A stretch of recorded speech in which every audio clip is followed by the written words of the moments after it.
Most people think their retirement is safe if they just dodge market crashes, inflation, and taxes. But there's one silent threat that can quietly destroy everything you've built, and almost nobody's prepared for it. Hi, I'm David Warshaw, Certified Financial Planner at the WealthPlan LLC. And today I'm exposing one of the biggest blind spots in retirement planning, the need for long-term care services. We're going to discuss how it works, why it's so dangerous, and most importantly, how to protect yourself before it's too late. We're going to break this down using 6 simple questions. Who, what, where, when, why, and how much. What is long-term care? Well, it's not medical care per se. It's just help with everyday tasks that you do every day without thinking. These are called ADLs, or activities of daily living. They are bathing, dressing, toileting, transferring, maintaining continence, and eating. If you need help with 2 or more of these activities of daily living, you're likely a candidate for long-term care services. Who needs this kind of care? Here are some eye-popping stats for people turning 65 today. 70% of those people will need long-term care services. 48% will need to pay for those costs out of their own pocket. And nearly 1 in 4 will need paid care for 2 or more years. Now, women, they need care longer, 3.2 to 3.7 years on average versus 2.2 to 2.3 years for men on average. And here's a myth buster. Medicare does not cover long-term care services. I repeat, Medicare will not cover these expenses. Where does one receive care? Well, care can happen anywhere it's needed. At home, in an assisted living facility, or in a nursing home. The more support you need, the more expensive and institutional it becomes. When does this risk really hit? Well, the need typically arises after age 65 and spikes sharply after age 85. You wait for a crisis, you'll have fewer choices at a much higher cost. Now you may be thinking, Dave, what's the big deal? I'll just pay for it when the time comes. Stop stressing me out. Well, the problem is it's really expensive. Check out these national averages. Home care or assisted living facilities can cost around $5,000 a month, while private nursing homes can cost you over $110,000 a year. You multiply those expenses by 2, 3, or 4 years, and your retirement plan can get wiped out. Do not pass go. Do not collect $200. And these numbers are in today's dollars. They're going to become more expensive over time due to inflation.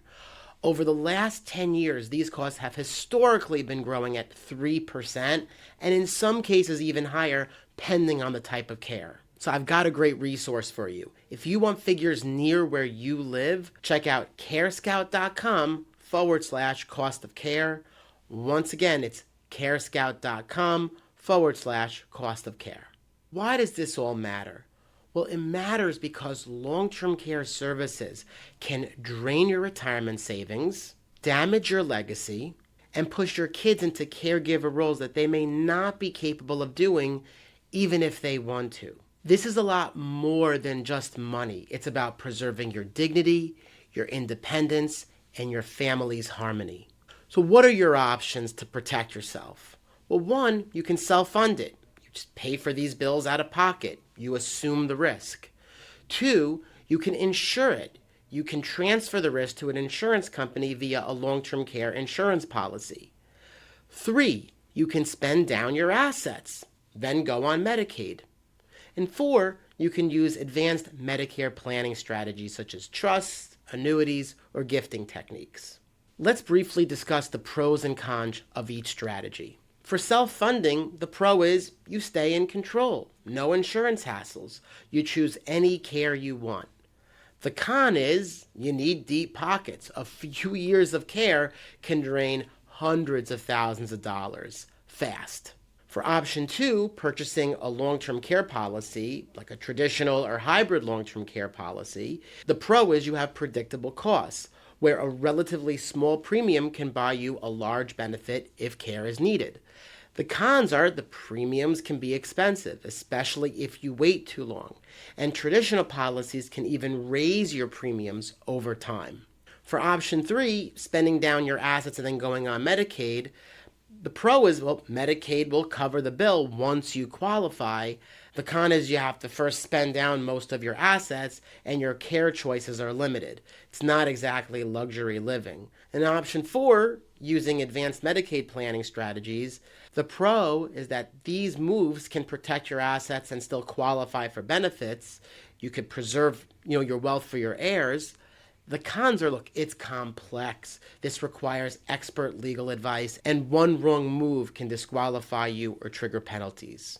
All right, you stuck with me this long, it's movie time.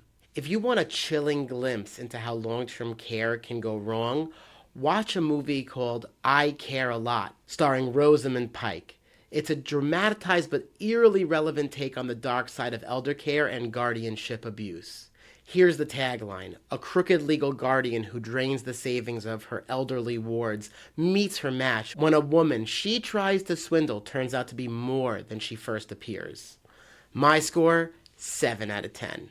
Bottom line is, long-term care planning is a family issue, not just a financial one. If you're over 50, start researching this now, because doing nothing is still a choice, and it could be the most expensive one you make. If you want help evaluating your options without a sales pitch, talk to a qualified advisor, like yours truly, who can help. Thanks so much for watching. See you in the next video. Take care. Bye-bye.